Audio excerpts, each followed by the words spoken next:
નમઃ. સૌ સુખી થાઓ, સૌ શાંતિ અનુભવો, સૌ નિરોગી રહો, સૌનું કલ્યાણ થાઓ. માતૃદેવો ભવ, પિતૃદેવો ભવ, શત્રુદેવો ભવ, ગુરુદેવો ભવ. સૌ સુખી થાઓ, સૌ શાંતિ અનુભવો, સૌ નિરોગી રહો, સૌનું કલ્યાણ થાઓ. માતૃદેવો ભવ, પિતૃદેવો ભવ, શત્રુદેવો ભવ, ગુરુદેવો ભવ. સૌ સુખી થાઓ, સૌ શાંતિ અનુભવો, સૌ નિરોગી રહો, સૌનું કલ્યાણ થાઓ. માતૃદેવો ભવ, પિતૃદેવો ભવ, શત્રુદેવો ભવ, ગુરુદેવો ભવ. સૌ સુખી થાઓ, સૌ શાંતિ અનુભવો, સૌ નિરોગી રહો, સૌનું કલ્યાણ થાઓ. માતૃદેવો ભવ, પિતૃદેવો ભવ, શત્રુદેવો ભવ, ગુરુદેવો ભવ. સૌ સુખી થાઓ, સૌ શાંતિ અનુભવો, સૌ નિરોગી રહો, સૌનું કલ્યાણ થાઓ. માતૃદેવો ભવ, પિતૃદેવો ભવ, શત્રુદેવો ભવ, ગુરુદેવો ભવ. ઓમ.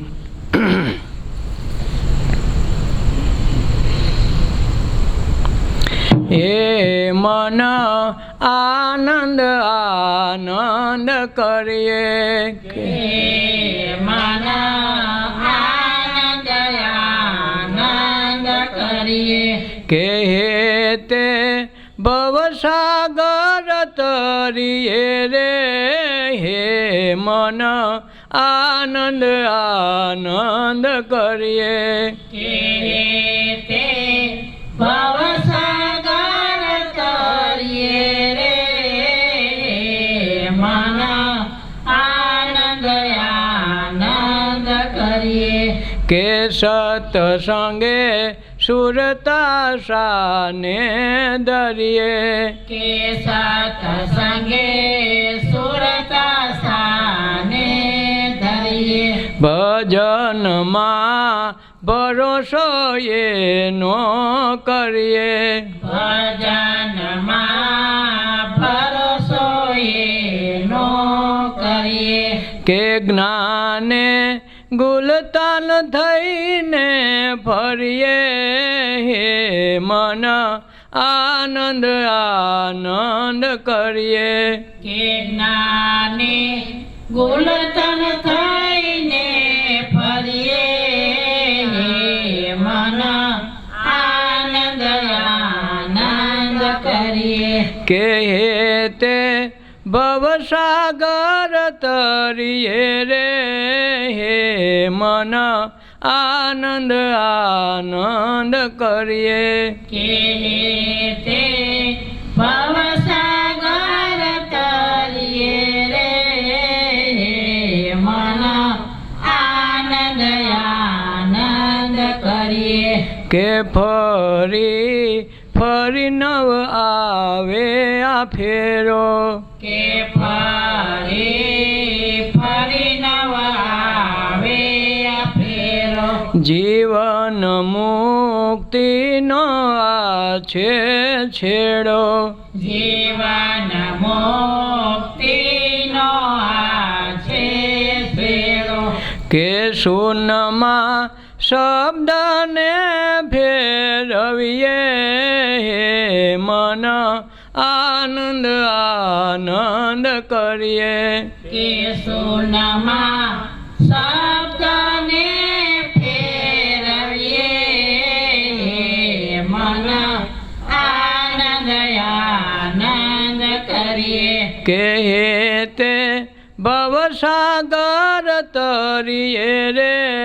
હે મન આનંદ આનંદ કરીએ કે તે ભવસાગર તરીએ રે મન આનંદ આનંદ કરીએ હરિની હાટડીએ રોજનું હટાણું હરિની હાટડીએ રોજનું હટાણું કે નવ જોવે એ ટાણું કે કટાણું કે નવ જવે એ ટાણું કે કટાણું કે બાણું ભક્તિથી ભરી લઈએ હે મન આનંદ આનંદ કરીએ કે ભાણું ભક્તિથી ભરી લઈએ મન આનંદ આનંદ કરીએ કે હે તે ભવસાગર તરીએ રે હે મન આનંદ આનંદ કરીએ કે તે ભવસાગર તરીએ રે મન આનંદ આનંદ કરીએ કે સૂતા જાગતાનો એ રખેવાડો કે સૂતા જાગતાનો એ રખેવાળો કરે રોજ કર્મનો એ સરવાળો કરે રોજ કર્મનો એ સરવાળો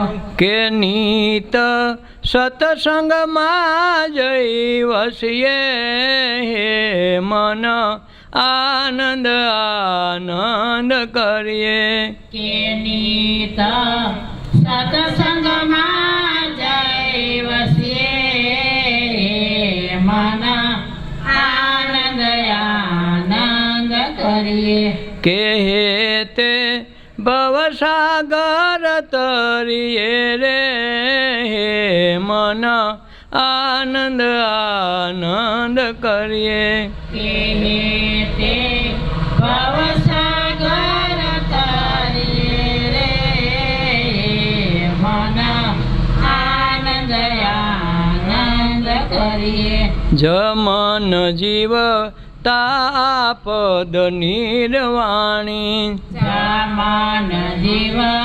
તાપદ નિર્વાણી કે એમાં લખ્યા છે અન્ન ને પાણી કે એમાં લખ્યા છે અન્ન ને પાણી કે જોતા અલખમાં જઈ ભળીએ હે મન આનંદ આનંદ કરીએ કે જોતા અલખમાં જય ભળીએ મન આનંદ આનંદ કરીએ કે હે તે ભવસાગર તરીએ રે હે મન આનંદ આનંદ કરીએ કે તે ભવસાગર તરીએ રે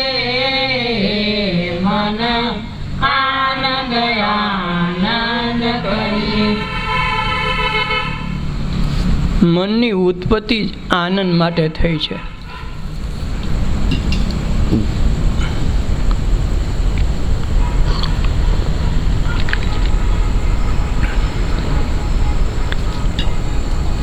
વિવિધ રચના કરી અનેક સુખ લેવાને શિવ થકી જીવ થયો એ જ આશે આ જીવપણું આવ્યું એ વિવિધ રચના કરી બગીચો તો બનાવ્યો વિવિધ વસ્તુઓ ઉત્પન્ન કરી 84 લાખ યોનિઓની જીવજંતુ ઉત્પન્ન કર્યા પણ એમને મળદા રાખ્યા તો કાંઈ કામ આવ્યા નહીં પછી એને એમ થયું કે બધા રસ મને લઈ લેવા દે તો શિવ હતો એ જીવ થઈને એમાં ગોઠવાઈ ગયો પછી જીવપણામાં એવી એને આનંદ આવ્યો કે જીવપણું ભૂલ્યા વગર શિવપણું ક્યારે આવ્યું નહીં.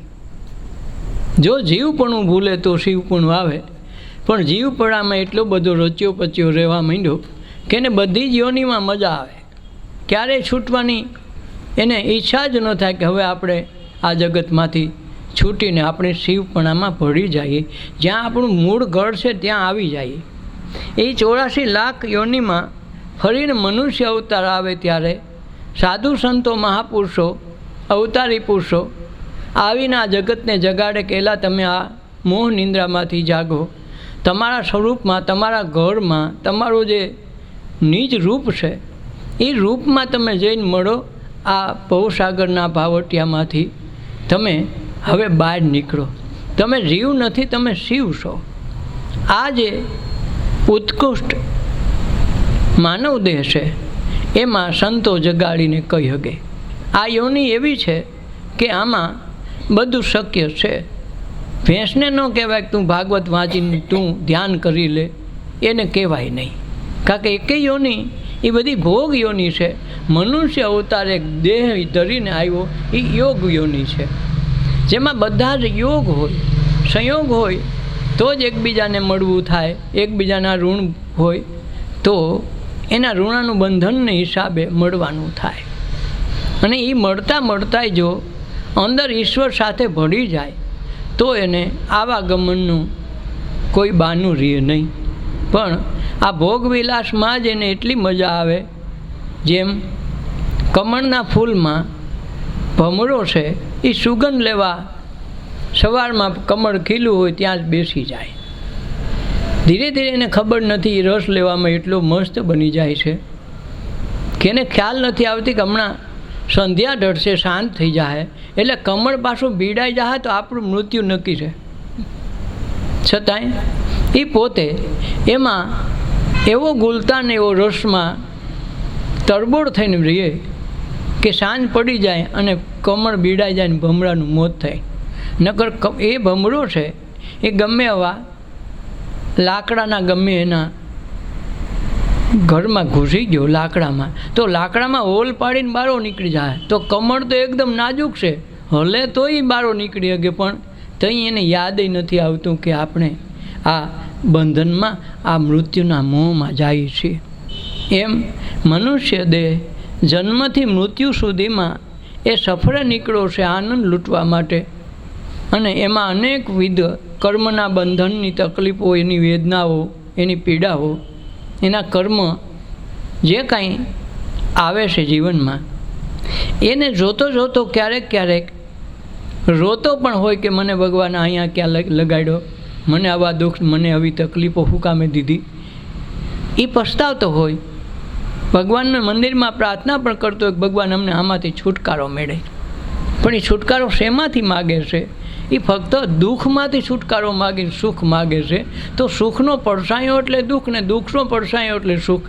લાકડીનો એક છેડો જાળી તો એક છેડો તેની મેળે ફ્રી આવવાનો છે. એટલે આપણે ક્યારેય લાકડીના એક છેડાથી કાંઈ ઉપયોગ થાય નહીં, બે છેડા ભેગા જ આવે. બસ આપણી જે આ દૃષ્ટિ છે સુખ મેળવવાની અને દુઃખને કાઢવાની, તો આ બે વસ્તુ એક સાથે એક ફ્રી આવવાની છે.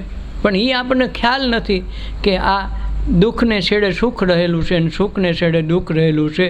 એટલે એ બેયથી મુક્તિ મેળવી તો વસ્તુ આનંદનું રૂપ મળે, નહીંતર આનંદનું રૂપ ઓળખાતું નથી. અને આનંદ રૂપ ન ઓળખાય ત્યાં લગન પૂર્ણ પરિબ્રહ્મ પરમાત્મા પોતે છે. અહમ બ્રહ્માસ્મિ, હું પોતે બ્રહ્મ છું એવો ખ્યાલ રહેતો નથી. એટલે જીવપણું એમને ભોગવતો ભોગવતો જન્માંતરોના ફેરામાં અટવાતો રહે છે, અને પોતે જ ગાળેલા કૂવામાં, પોતે જ ઊભી કરેલી માયાજાળમાં પોતે જ અટવાતો જાય ને પાછો ફરિયાદ કરતો જાય કે અમને કોક છોડાવો. જેમ કરોડિયો છે એ પોતાની લાળથી ગમે ત્યાં ટીંગાઈને પોતાનો ખોરાક મેળવી લે, પરંતુ કરોડિયાને ઘણી વખત આળસ થાય કે હાલની મારી લાળ તો બધે ચાલે છે, તો પોતે કરોડિયો પોતાની લાળનું ઝાડું બનાવે અને એક બાજુ લપાઈને બેસે. એને એમ કે કોઈ કીડી મકોડા કે કોઈ માખી કે કોઈ મચ્છર એવી કોઈ જીવજંતુ આવે મારી લાળ માથે બેસે એટલે ચિકાસને લીધે એના પગ જડાઈ જાય, ખૂંચી જાય, તો હું એનો શિકાર કરી લઉં. તો એ અમુક સમય સુધી હાલે, પણ પછી થાય છે કેવું કે પોતાની લાળ ગળીને તાજી રાખવી અને બદલે વાસી રહીએ તો એમાં ધૂળ ને કચરો એમાં બાજી જાય. એટલે પોતે એમાં હાલી ન હોગે, ખોરાકે આવી ન હોગે, એ ભ્રમણામાં રહીએ કે હમણાં કાંઈક થાય તો એ ડસ્ટ, એ ધૂળના ઝાડામાં પોતે જ પોતાનો પ્રાણ ગુમાવે. આવ્યો તો ખોરાક માટે, પણ એ ખોરાક મળવાનું તો ત્યાં રહ્યું, પોતાને મોત મળે છે ખબર છે છતાં. જેમ કવિ કલાપીએ કે આજ્ઞાને એવી કવિતા લખી હતી કે તું જ ચડકાજ, તું જ ખૂનની તલવાર છે. તારો ચડકાજ આગિયો હોય ને અંદર પોતાની મેળે પાછળના ભાગમાં બ્લુ બત્તી જેવી લાઇટ હોય, તો એના દ્વારા કેટલાય જીવજંતુઓ આકર્ષાય અને એનો ખોરાક બની જાય, એને ક્યાંય ગોતવા જવું ન પડે. પરંતુ એની લાઇટથી એને ખાવાવાળા જે મોટા કોઈ પક્ષી નાના, તો એના ચડકાટથી અંજાઈને ખબર પડી જાય કે આપણો ખોરાક આગિયો અહીં વસે છે, એની લાઇટ ઉપરથી ઓળખીને એ જ ખોરાક એને મળી જાય. તો પોતાના ખોરાક માટે એ લાઇટ જરૂરી છે, પણ પોતાના માટે એ લાઇટ દુશ્મનાવટ પણ કરે છે. એમ લાઇટ એકની એક છે, પોતાનો પ્રકાશ. એમ માણસમાં એક મન પોતાને અંતરદ્રષ્ટિ કરીને ઈશ્વર સુધી પહોંચાડે, અને એ જ મન છે એ સંસારની માયામાં ભ્રમિત કરીને ભવ ભટકાડે. તો આ મન આવ્યું છે આનંદ કરવા, એને બદલે આ ભવ ભટકાળમાં એવું ખૂંચી જાય છે કે એને ખ્યાલ નથી રહેતો કે આ મારે પાછું કર્મ બાંધીને પાછું બંધાવા આવવું પડશે, ભોગવવા. એટલે કે એ મન આનંદ કરીએ, હેતે ભવસાગર તરીએ. હેત કંઈ ઉભરાય કે પોતાને ખ્યાલ આવી જાય કે હું આના માટે આવ્યો નથી, મારું સ્વરૂપ આ દેહ નથી. હું એમ દેહમાં રહેવાવાળો હું છું, દેહ નથી. દેહનો હું દ્રષ્ટા છું, દેહથી હું અલગ છું. હું મન બુદ્ધિ ચિત્ત અહંકાર પણ નથી. એ કોઈ મને લાગુ પડતું નથી, છતાં એ કાંઈ બધું માફ થઈ જાય, બધું વિલીન થઈ જાય, ત્યારે જે કાંઈ વધે એ મારું સ્વરૂપ છે. એવી જ્યારે સમજણ આવવા માંડે કે ધ્યાન દ્વારા રોજ એની ચિંતન મનન કરવા માંડે કે હું દેહ નથી, હું દેહ નથી, તો પોતે દેહથી અલગ છે એવું એને ખ્યાલ આવવા માંડી જાય. તો દેહની મમતા ઓછી થવા માંડે. દેહની મોહ મમતા ઓછી થાય તો દેહના સંબંધીઓ પ્રત્યે જે પ્યાર ને એતબાર જે મોહ છે એ મોહ માંડે નીકળવા. તો એ મોહ જે પ્રભુત્વ છે પોતાનું, કે પોતાના પાસે પોતાના માણસો પ્રત્યે જે લાગણી છે, રાગ છે, એ રાગ તૂટવા માંડે. રાગ તૂટે એટલે એની મેળે દ્વેષ તૂટવા માંડે. તો રાગ અને દ્વેષથી પર થાય તે દી એને સમજણમાં આવે કે હું હવે મુક્ત થાઉં છું. રાગ હશે તો દ્વેષ આવશે, સુખ હશે તો દુઃખ આવશે, રાત હશે તો દી આવશે. તો આ બધું એકબીજાના દ્વંદ, એકબીજાના વિરોધી છે. પણ એ બંનેનો દ્રષ્ટા હું છું, એમાંથી એકેય મને લાગુ પડતું નથી. તો પોતે કાયમ મુક્ત છે એની ખ્યાલ આવી જાય તો પરિબ્રહ્મ પરમાત્માનું સ્વરૂપ એને ઓળખાણ થઈ જાય. પણ એને માટે એને ધ્યાન કરવું પડે ને રોજ એનું રટણ કરવું પડે. તો રટતા એક દિવસ જેમ ઈયળ ભમરી રટણ કરે તો ઈયળમાંથી ભમરી બની જાય છે, એમ મનુષ્ય પોતે બ્રહ્મ છે એવું વારંવાર રટણ કરે, એનું ધ્યાન ધરે તો એક દિવસ પોતાના સ્વરૂપમાં પોતે તલ્લીન થઈ જાય. તો એને પાછું આવવા જવું પણ રહેતું નથી. એટલે કે હે મન આનંદ કરીએ, હે તે ભવસાગર તરીએ. કે સત્સંગે સુરતા શાને ધરીએ. સત્સંગમાંથી સુરતા શાને ધરવાની હોય, એટલે શાનમાં સમજી લેવાનું હોય કે આ કેવા હું માગે છે. નકર સત્સંગ બહુ વાતથી વધારે કાંઈ કહી શકાતું નથી. આમાં ખીચડી કેમ કરવી, કઢી કેમ કરવી, એ બધી વાત આવે, પણ બનાવવા બેસી તો ખબર પડે કે આમાં શું થાય. એમને એમ ચાસણી બનાવવાનું કીધું કે ભાઈ તમારે 3 આટા નાખવા ચાસણીના, તો તમારે આ ઢેફલી બનશે.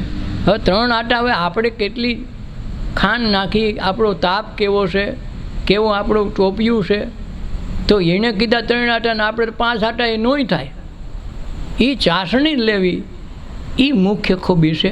બનાવવાની રીત અલગ છે. એટલે બનાવવાની રીત જુદી છે, અને જે ચાસણીનું એમાં નાખવાનું કીધું એના દ્વારા જામે, એના દ્વારા નહીં જામે. તો એ મુખ્ય વસ્તુ છે. એમ સત્સંગ છે એ વાત છે, એ આ જે કહેવાય શબ્દ દ્વારા કહી શકાય છે, પણ અનુભવમાં આવે નહીં. જે મીઠાઈના ફોટા વાળી હતી એનું વર્ણન કરી હતી, બહુ મજા આવે, બહુ મીઠી હતી એટલું કહી શકાય.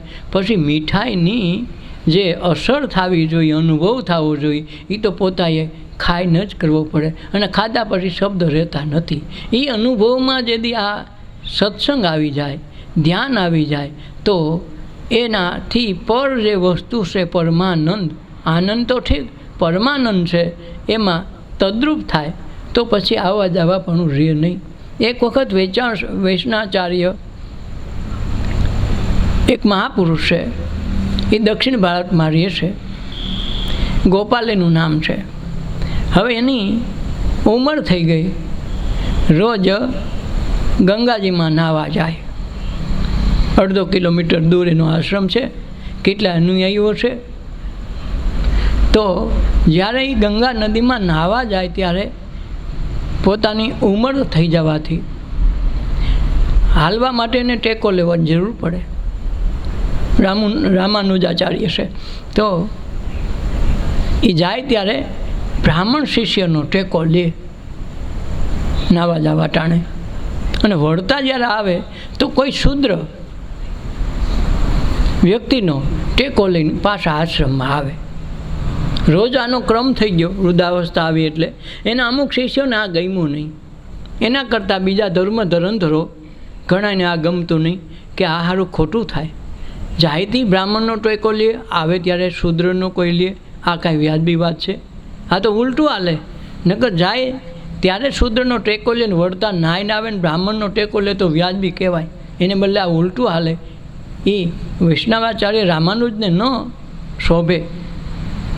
કોઈ કંઈ નહોતું. હવે એમાં એક દિવસ કોઈ ધર્મના વિવાદવાળા માણસો આવ્યા, એમાં કોકે કીધું કે તમે આવું કરો છો એ વ્યાજબી નથી. તો એણે કીધું કે ભાઈ વ્યાજબી શું છે, વ્યાજબી હું છે કે હું નથી એ તો પછીની વાત છે, પણ મારા આ દેહમાં શૂદ્રપણું છે એ કોઈના આયડાથી જાય છે કે નથી જાતું એ જોવા માટે તો મેં આ પ્રયોગ કર્યો.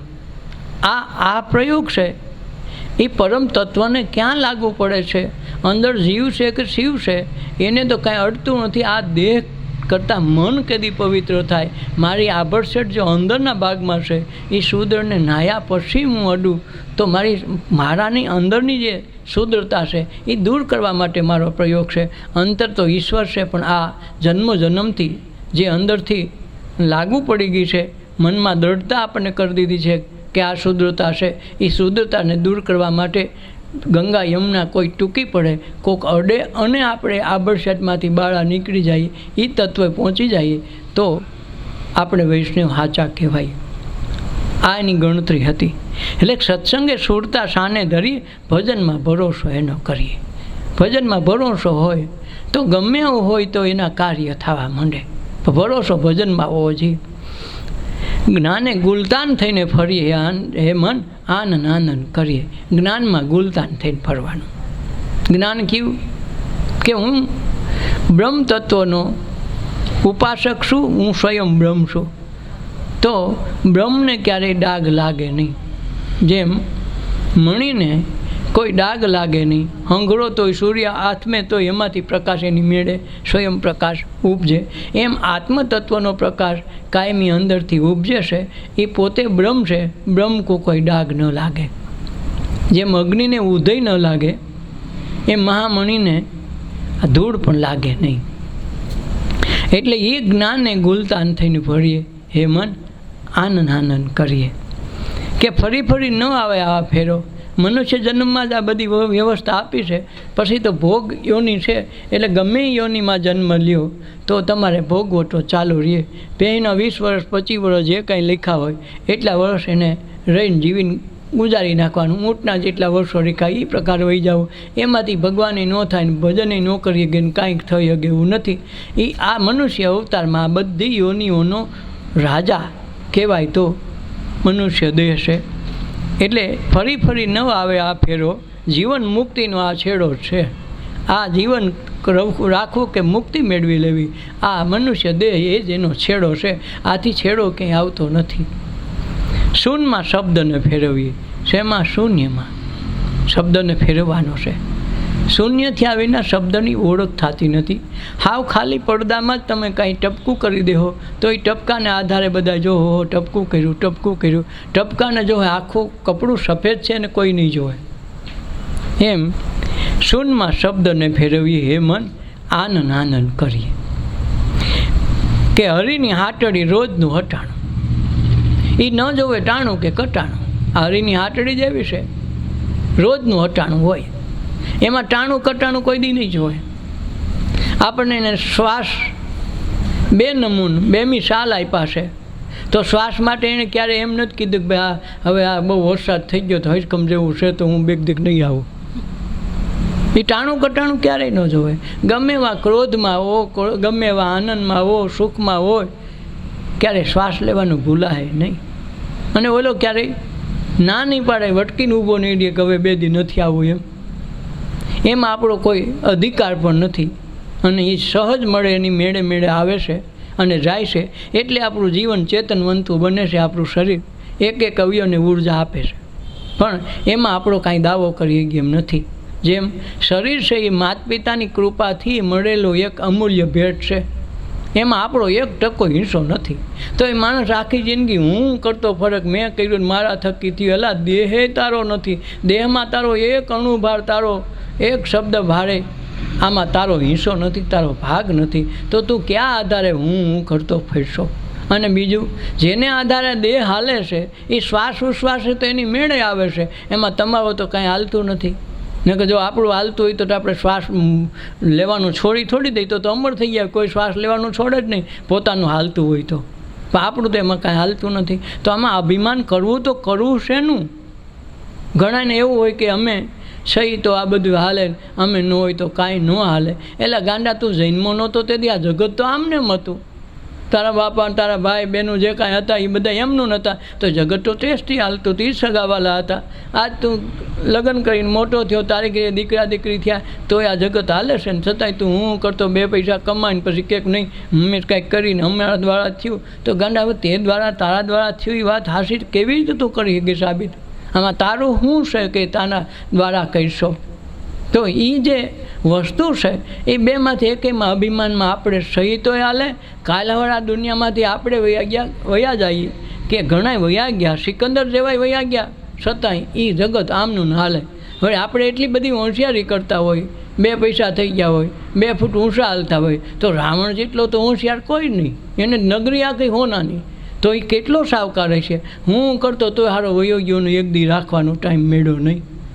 કેમ કે આ જગતમાં આપણો દેહે આપણો નથી, શ્વાસે એની મેળે કૃપાથી હાલે છે. તો આમાં હું કહીને અભિમાન કરવું તો કેનું કરવું?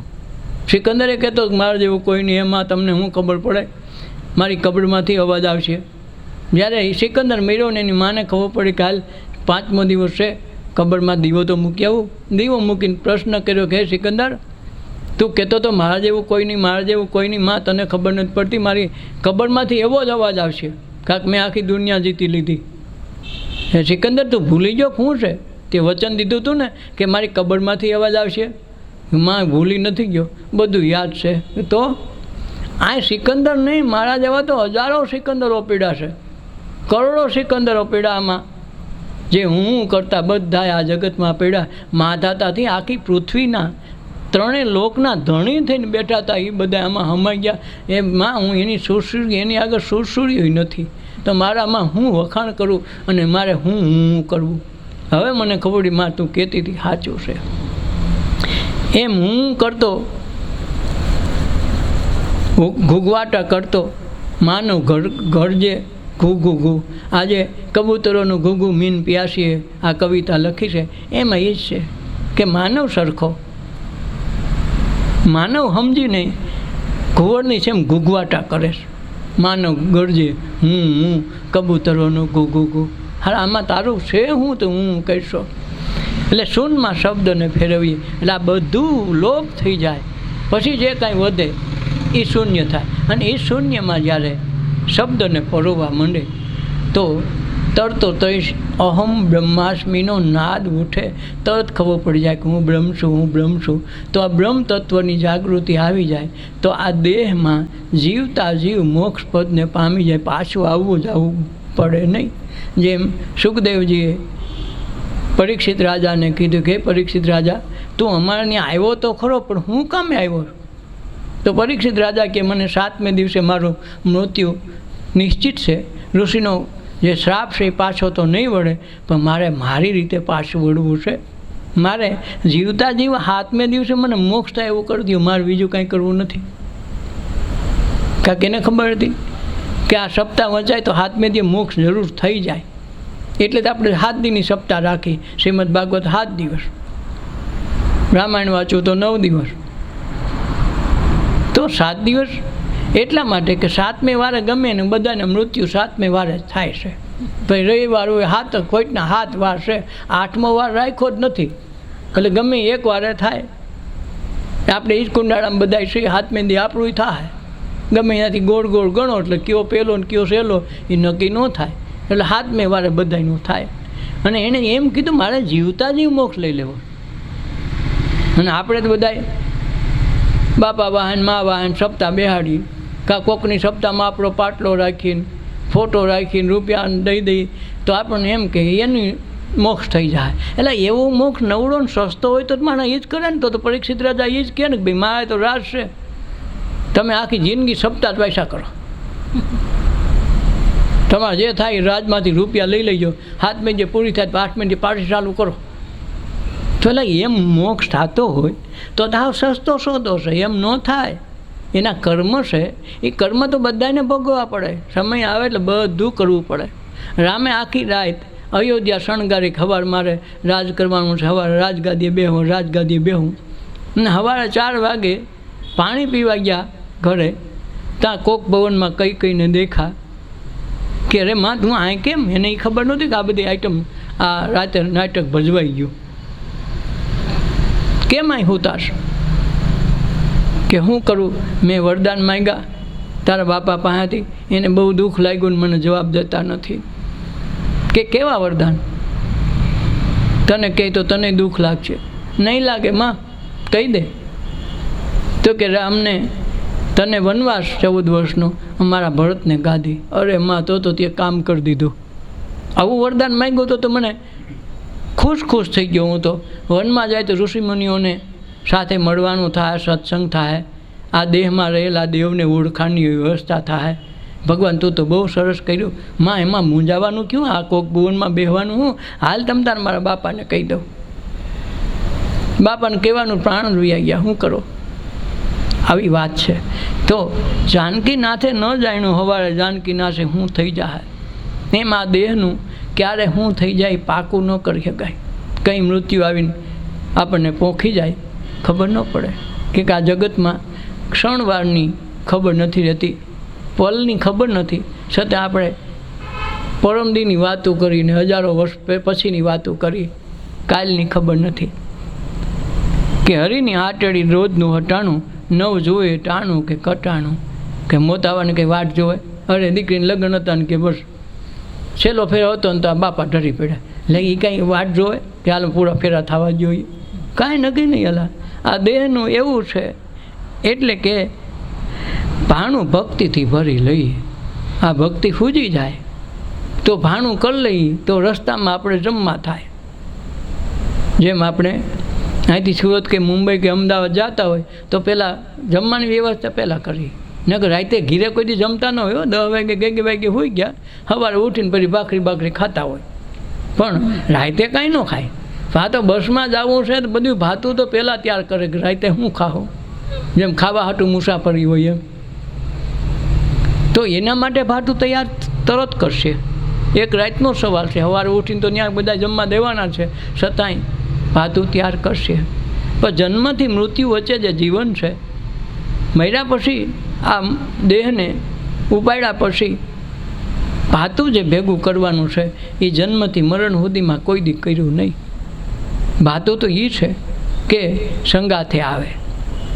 આ જે અહીંનું નાણું કે અહીંના જે વ્યવહાર છે એ બધા અહીંના પડ્યા રહેશે, બધાને ખબર છે. અહીંની કમાણી અહીંને રહે, જે મુંબઈની કમાણી મુંબઈમાં હમાણી, એમ અહીંની આ જે કાંઈ દેહથી કામ કરીએ, જે કાંઈ પૈસો લતો જે માલ મિલકત બધું આઈને છોડી દેવું પડે. કાંઈક અહીંયા લાવ્યા નથી એટલે વાંધો છે, લાવ્યા હો તો ભેગું દે. જેમ મહેમાન પહેલાં જમાનામાં કાંઈક ને કાંઈક બકાલો કાંઈક લઈને આવતા, તો પછી થાલી ઠેલી માગે કે બેન થાલી ઠેલી તો દે ઓલી. હવે આ તો ઠેલી લઈ જવા પણ જ નથી, કાંઈ લાવતો નથી, લઈ જવાનું શું હોય? તો આ ભેગું કરેલું ભાતું છે. સત્સંગ ભજન ને ધ્યાનથી જે અંદરની ઉર્જાઓ પ્રગટે અને પરમ તત્વ કાંઈક અંદર છે, જેના દ્વારા આખી દુનિયાનો વ્યવહાર આપણે કરીએ છીએ, એવું કાંઈક તત્વ અંદર દેવ સ્વરૂપે છે. તો એ સ્વરૂપને ધ્યાનમાં રાખીને ભજન કરવામાં આવે, સત્સંગ કરવામાં આવે, કીર્તન કરવામાં આવે, તો એમાંથી જે કાંઈ પાતું ઊભું થાય, એમાંથી જે કાંઈ તત્વની મૂડી ઊભી થાય, એ મૃત્યુ પછી પાતાના રૂપમાં મળે. પણ આપણે એ તો કાંઈ તૈયાર કરતા નથી. એફડીનું બધી તૈયારી કરી કે એટલી મકાન, એટલી દુકાન ને એટલા પૈસા બેંકમાં રાખીએ તો પાછલી જિંદગીમાં વ્યાજ આવે તો ખાવા થાય. આ ધ્યાન રાખશું, પોતાનું ભાતું તૈયાર કરશું નહીં. પણ આ ભક્તિનું ભાતું કરે એ અમર વરને વરે. જન્મો જન્મ આ ભાતા કાંઈ આવ્યા છે કે સૂતા જાગતાનો એ રખેવાળો. હુવો તોય ભલે, જાગો તોય ભલે, 70 કે 80 વર્ષના આપણને કરવા ત્યાં ગોલું રખેવાળી કરે. રાતે હોઈ ગયા હોય, વાડીએ ગયા હોય, કે જંગલમાં ક્યાંય ગયા હોય, ફરવા ગયા હોય, રાતે એરું માથેથી હાલ્યો જાય તો આપણને જરાય બીક નહીં લાગે. શું કામે? ઓલાને ખબર છે હજી આને જીવાડવો છે, ને કે એરું કઈડાવે નહીં, ન કઈડાવે ને ખબર છે 80 વર્ષનો કરવો. હવે ગાંડાને ગદરાવી ગયા છે તો પછી આપણું તો ધ્યાન રાખવું પડે ને. ઘણા ગાંડા આખો જિંદગી ગાંડપણમાં ભોગવી નાનપણથી થઈ મોટા થાય ત્યાં લગન રોડને કાંઠે ગમે ત્યાં બેઠા હોય, સૂતા હોય, ગમે એવું લવારોય કરતા હોય, તો એને ટાઈમે ખાવાનું મળી જાય, ટાઈમે કપડાં બદલાવાળા મળી જાય, ટાઈમે એને અજામિત કરાવી દેવાવાળા માણસો મળે. તો હાલા એનું ભગવાન ધ્યાન રાખે. ન કે એને હગવું નથી, વાલું, એને કોઈ જાતે સંબંધ નથી, એને કોઈ જાતની ખબર નથી આ જગતની વ્યવહારની, છતાંય કુદરત એને ધ્યાન રાખવાવાળા માણસો મૂકીને 80 વર્ષ 90 વર્ષ એ માણસો નિરોગી હોય. આપણે ઘરમાં બેઠા એસી નીચે બેસી, પંખા નીચે બેસી તો હારો મચ્છર કરડી જાય, મેલેરિયા થાય ને ટાઇફોઇડ થાય ને ફલાણા થાય, અને એને હારાને ગમે કરડે નહીં ને રોગે ન લાગવું પડે. હારા નિરોગી રહેવા પાઠા રહેવા હોય તો વિચારવા જેવી વાત છે. તો ભગવાન એનું ધ્યાન રાખે તો આપણું કેમ ન રાખે? એટલે કે સૂકતા જાગતાનો એ રખેવાળો કરે રોજ કર્મનો સરવાળો. રોજ હાંજનો જેમ હિસાબ મેળવી છે ને વેપારીઓ, એમ હાંજનો આપણા કર્મના હિસાબના હાંજે સહી કરાવીને હુવડાવે. હવે નીંદર નથી આવતી, સહી કરો, સહી કરો તો જ નીંદર આવી જાય. જ્યારે સૂતા હોઈએ ત્યાં 1000 વિચારો ભેગા હોય, ધીરે ધીરે ગળાતા એક વિચાર થઈ જાય ને તે નીંદર આવે. ત્યાં લગ્નમાં પહેલાં સહી કરાવી લીધી કે ભાઈ આજનું કામ એટલું કર્યું છે ને, એટલી આગા પાછી કરીને, એટલી ખોદણી કરીને, એટલું સારું કર્યું, એટલું ખરાબ કર્યું, કઈ સહી. પછી વહેલા મોડું દેખાડવા થાય. આપણે 5 દી પહેલાં શું કર્યું, આ સમયે આ વાગે એટલા વાગે શું કરતા હતી આજની તારીખમાં ખબર ન હોય, પણ ઓલા સરવાળામાં બધું સહી કરી દીધી હોય. એટલે સૂતા જાગતાનો એ રખેવાળો કરે રોજ કર્મનો સરવાળો. નિત સત્સંગમાં જઈને વસીએ, સંત મહાપુરુષોના સંગમાં જઈને વસવા માંડે તો ધીરે ધીરે કપાવા માંડે. જેમ સૂર્યની હાજરીમાં હોય તો ગમે માણસને તપારો લાગે, એમ સત્સંગથી રોજ બેહવા માંડે, રોજ આવવા માંડે તો એક દિવસ એના કર્મ એની મેળે તૂટવા માંડે, ધીરે ધીરે મેલ ઓગળવા માંડે. એમ આ કર્મ કપાવા માંડે. જમન જીવતા પદ નિર્વાણી, આય નિર્વાણ પદને પામી જવાય. જેમ ભગવાન બુદ્ધ, ભગવાન મહાવીર જીવતા જીવ નિર્વાણ પદને પામ્યા. એમાં લખાશે અન્ન ને પાણી. જ્યાં સુધી આપણા અન્ન પાણી હોય ત્યાં લગા દુનિયામાં રહેવાનું, પછી ગુડ બાય કહેવાનું. પછી ગમે એટલા સગા સંબંધી, ગમે એટલા અંગત હોય કે ન હોય, તો એ માણસને આ દુનિયામાંથી નીકળવું ફરજિયાત છે. જોતા અલખમાં જઈને ફસીએ. વસવું હોય તો ક્યાં? અલખમાં, જ્યાં ક્યાંય એને લખી ન હગાય. અગમ છે, અપાર છે, અગોચર છે, એવું તત્વ છે પરાને પાર. એમાં ભળી જઈએ તો આ દુનિયામાં જે આ ખેલરૂપ માંડવો નાખ્યો છે મહાપુરુષોએ, આ ખેલમાંથી બહાર નીકળી જાય. નથી કહેતા કે ભાઈ હવે મારી થૂઈ હો, તો એ થૂઈ કરીને છેટો વાગી જાય તો એનું કામ થઈ જાય.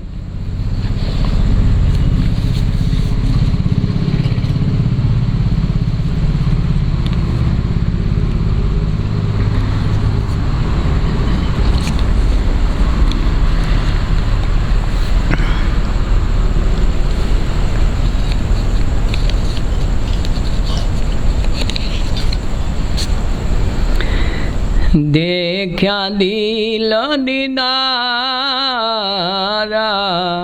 मेरे सदगुरु की अणसारा प्यारा देखा दिल दीदारा अदर तख्त पर आप बिराजे करणी गर कीरतारा संतो करणी गर कीरतारा अटल अभंगी देव त्रिभंगी सकल रूप संसारा प्यारा देखा दिल दीदारा मेरे सदगुरु की अणसारा प्यारा देखा दिल दीदारा। आ मोरा साहेब જામખંભાળિયાના મોરા સાહેબ થઈ ગયા, એનું આ ભજન છે કે દેખ્યા દિલ દીદારા, મેં મારા અંતર મનમાં મારા દિલમાં જ એના દીદાર એટલે દર્શન કર્યા. પણ દર્શન કર્યા તો મારી અણસાર તો મારા ગુરુની આવતી હતી, કારણ કે પહેલાં ગુરુને ગોતીને ગુરુમાં અણસાર પ્રભુની આવે અને પછી જ વસ્તુ બને છે. સીધા ઈશ્વરના દર્શન થઈ શકતા નથી. જેમ આપણા છોકરાને ગમે એટલા સાવકાર હોય, નોટુન ગ્રાઇડુન બધું લાવી દઈએ, છતાંય ભણવાય મોકલવો પડે ને પરીક્ષા દેવી પડે તો થાય. એ સિવાય માર્ક ન આવે ને એ સિવાય એને કોઈ નોકરીમાં રાખે નહીં. એમ ગુરુ વિના જ્ઞાન ન નીપજે, ગુરુ વિના મીટે ન ભેદ. ભલે પછી વાંચે ચારો વેદ, ચારે વેદના જ્ઞાતા થઈ જાય, છતાંય ભણ્યા વિના, ગુરુના આશ્રય ગયા વિના વસ્તુ બનતી નથી. એક વખત ભારદ્વાજ ઋષિના દીકરા અને માલવય ઋષિના દીકરા બે દોસ્તાર છે. એકને તપમાં રસ છે અને એકને જ્ઞાનમાં રસ છે. તો તપસ્વી થઈને એને એમ થયું કે હું તપ એવું કરું કે મને ભગવાન પ્રસન્ન થાય અને વરદાન માગી લો કે મને જ્ઞાની બનાવી દો, જેથી મારે આ વિદ્યા ભણીને 12 વર્ષ વિદ્યા ભણવી એના કરતાં 1-2 વર્ષ તપ કરલું બધું મને આવડી જાય. તો એના ગુરુએ કીધું કે ભાઈ તું આ કરશો એ શોર્ટકટ આમાં ન હાલે. આ જ્ઞાન છે એ તપથી તું લેતો મેળવી લેતો તને બીજી વસ્તુ કાંઈ મળશે નહીં, અને મળે તો એમાં તું કાંઈ અર્થ કરી શકે નહીં. તો એ ધરાર તપ કરવા ગયો. એનો દોસ્તાર છે એ જ્ઞાન વિદ્યા મેળવવા માટે ગુરુને આશ્રય ગયો. તો એણે તપ બહુ કર્યું. તો ઇન્દ્રને એમ થયું કે પહેલાં મને જ આવવા દે. તો ઇન્દ્ર પ્રસન્ન થઈને આવ્યા કે એલા મુનિ તમે શું કામે તપ કરો છો? તો કે મને શાસ્ત્રનું જ્ઞાન મળી જાય, મારે ભણવા ક્યાંય ન જવું પડે ને એમને એમ થઈ જાય એવું વરદાન જોઈશ. ઇન્દ્રએ કીધું ગ્વાલા એ શક્ય નથી, આ જગતમાં ગુરુ વિના જ્ઞાન નહીં મળે, અને એ જ્ઞાન માટે તારે સાધના કરવી પડે, અને સાધના કરીને તું એ પ્રકારે સેવા સ્મરણ ને બંદગી કરી લે તો તને એ જ્ઞાન મળે, તપથી મળે નહીં. તો એ મહિનાની પાછું તપ શરૂ કર્યું, 2 દી ગાયેલું ને વળી પાછું તપ શરૂ કર્યું. પછી ઇન્દ્રને એમ થયું કે હરી આ મારો માન છે નહીં અને ભગવાનને ખોટા હેરાન કરશે. તો ઇન્દ્ર પાછો રૂપ ધર્યું બાવાજીનું, એક સાધુનું, વૃદ્ધ સાધુ. તો આ જે તપ કરે છે એની બાજુમાં થોડેક દૂર નદી વહે છે, ગંગાજળનો મોટો પ્રવાહ હાલે છે એવી નદી છે. આ રોજ સવારમાં નાહી ધોઈને પાછું તપ શરૂ કરી દે. તો સવારમાં નાહવા ગયા તો ઇન્દ્રએ એક વૃદ્ધ સાધુનું રૂપ લીધું, અને આ નાહવા આવ્યા ત્યારે કાંઠે જે રેતી પડી હતી એ ખોબો ભરીને ગંગાના પ્રવાહમાં નાખે. ઘડીક થયા તો ભરીને ખોબા ભરી નાખતા હતા. તો ઓલા ઋષિના જે દીકરા જે તપ કરતા હતા એણે કીધું કે અરે બાપુ આ શું કરો છો? એ કે ભાઈ આ ગામ લોકોને આસપાસના માણસોને બહુ તકલીફ પડે આ ગંગા નદીના પ્રવાહમાં જવામાં, એટલે હું આ ધૂળ નાખીને પુલ બનાવું છું જેથી આવવામાં જવામાં વાંધો ન પડે. એટલે એ ઋષિના દીકરાએ કીધું કે અરે બાપુ તમે બહુ ખરી, આ તમારો વ્યર્થ પ્રવાહ, હા વ્યર્થ મહેનત જાય. આ ખોબો ખોબો કરી નાખો, અવડો મોટો પ્રવાહ છે નદીનો. એ નદીના પ્રવાહમાં કોઈ તમારી રેતી પૂરી પડે ખોબો ખોબો તો તરત તાણી જાય. એમાં તમારે કંઈ મેળ ખાને કેદી પુલ બને? પુલ તો અશક્ય છે, કોઈ દી બનશે નહીં. તો એણે કીધું કે હે ઋષિપુત્ર, તું તપથી જ્ઞાન મેળવવા માંડ, તું તારા ઈશ્વરના દર્શન કરવા માંગ. એ પ્રભુ તને દર્શન આમ ન આપે. તારો દર્શન કરવા હોય તો તારે સાધના કરવી પડે, ધ્યાન કરવું પડે, કોઈ ગુરુનો આશ્રય લઈને એની સેવા શુશ્રૂષા અને સ્મરણ કરી લે તો બને. તું આમ તપ કરી તો તારા રેતીમાં, હું પાણીમાં રેતી નાખું છું અને પુલ બાંધું છું, એમ તું તપ કરીશો, બે એક હરખો થયો. તઈ એને ખબર પડે કે હારો આ તો તપ કરી એ હારો ફેલ જાય. જો તપ કરીને કાંઈ સારી વાત બને છે એવું બધી વસ્તુ નથી. જેમ સતી અનસૂયા છે, એને એક શિષ્યા છે. એક વખત બન્યું એવું, ત્યારે જ્યોતિષનો જમાનો કે જોહ જોવડાવવા જાય કે છોકરીને કેવો વર મળે. જે મીરાએ જોવડાવ્યું હતું, મીરાનું કાંઈક જુદું જોવાનું હતું, બીજા બધીનું જોવાનું જુદું હતું. મીરાએ તો એમ કીધું કે ભાઈ મારા જોહ જુઓ, ભગવાન મને કેદી મળશે. બધી બાયું આ જોવા મને કેવો સારો વર મળે, સારું સાસરું મળે, સારો સાવકારી મળે એવું જોતા હોય, અને આ મીરાનું અવળું જોવાનું હતું. એમ સતી અનસૂયા પાસે નર્મદા નામે એક બાઈ આવ્યા. એણે કીધું કે હું તમને તન મન ધનથી ગુરુવર્ય તરીકે સ્વીકારું છું, એમાં મારું કલ્યાણ થાય એવું કંઈક કરજો, અને મને લગ્ન કરવા હોય તો કેવો વર મળે તો મારું ઉદ્ધાર થાય. એટલે એણે કીધું કે તને જેણે જે કીધું હોય, પણ તું રોજ મંદિરે જાશો, શંકર ભગવાનના મંદિરે પૂજા અર્ચનમાં જાશો, તે આજ હાર લઈને જા. તને પેલું વ્યક્તિ જો તને મંદિરમાં દર્શન કરીને તું આવે ને પેલો હમ મળે કોઈ પણ વ્યક્તિ, એ તારો પતિ એમ સમજીને હાલજે તો તારું કલ્યાણ થાય. ભગવાનને એમ થયું કે આ સતીએ આને જ્ઞાન માર્ગ તો સારો દીધો, પણ મફતમાં કાંઈ કરાવવું નથી પોહાય એમ. તો એણે કસોટી કરવા માટે એક એવા વૃદ્ધ વ્યક્તિને ત્યાં મોકલા, જેને હાથ પગમાં પરું હાલ્યા જાય, કડથી વાંકા વળી ગયા છે, હૂજતું નથી, ચારે બાજુ ઢીમડા છે, એવી વ્યક્તિને મોકલી. તો એ માણસને જોઈને હવે આને તો પહેલાં વિચાર થયો કે હારો આવો મારો પતિ, અને મહાસતીએ કીધું છે એને અહીંયા ત્રણેય દેવ બાળકથી જન્મા, બાળકથી રહીમાં, તેની વાતમાં કાંઈ ખોટું નહીં. મેં તન મન ધનથી ગુરુ માયના એણે શબ્દ કીધા મારે પાડવા. તરત એને હાર પહેરાવી દીધો કે તમે મારા પતિ છો, મારા પરમેશ્વર છો. બોલો કે તું સેટી જા, તને આ લોહી પરવું લાગી જાય, તને રક્તપીઠ કોટતા તો તું મરી જાય, એના કરતાં ભાઈ મને પતિ થોડો મનાય. કે મારા ગુરુએ કીધું હું તમને તન મન ધનથી તમારી સેવા કરીને મારું કલ્યાણ સાધી લઈશ. તો બધે મંદિરે ફરે છે. એમાં એક સાધુને પૂછે છે કે હે ભગવંત, મારા પતિને રક્તપીઠ કોટ છે, એને શું કરવાથી મટે? બધી દવા દારૂઓ કરી જોઈએ, એમાં ક્યારેય મેળ ખાતો નથી. તો ભગવાન આનું કાયા નિરોગી થાય અને અમારો ઘરવાસ બરાબર હાલે એવું ભગવાન કાંઈક કરો નહીં. તો એણે કીધું કે બેન તું એવું કર કે ચારધામની યાત્રા તું આને કરાય. અરે પણ બાપુ ચારધામની યાત્રા કરાવું, પણ આ તો હાલી તો હકતા નથી, શેણે કરું? તો કે તું લાકડાની ગાડી, હલણ ગાડી કરે, એમાં બેહાડ દે, બેહાડીને તું ટહેડતી જા, આગળ સિંદૂર તાણતી જા, અને યાત્રા કરાવી લે ને તો આ નિરોગી થઈ જાય. કહેવાય છે એ નર્મદાએ એના પતિને હલણ ગાડી બનાવી, એમાં બેહાડી યાત્રા શરૂ કરી. હવે ચારધામની યાત્રામાં તો કેટલી પહાડોમાં મંદિરો હોય, ભગવાન ત્યાં હોય, તો શું કરવું?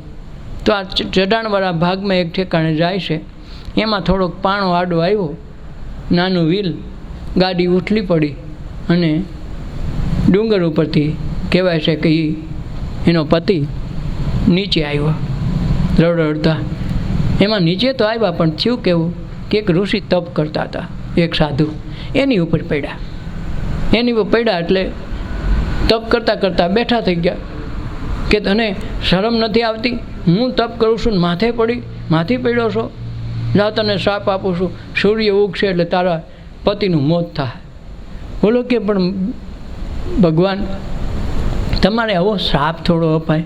તમે તપસ્વી પુરુષ છો, તપ કરવા બેઠા, સાધના કરવા બેઠા, તો તપ કરતાં કરતાં ક્રોધ કેમ આવે તમને?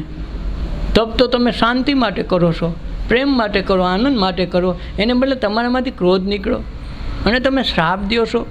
મને આશીર્વાદ દે. આ કાંઈ સાઈન તો માથે પડ્યા નથી.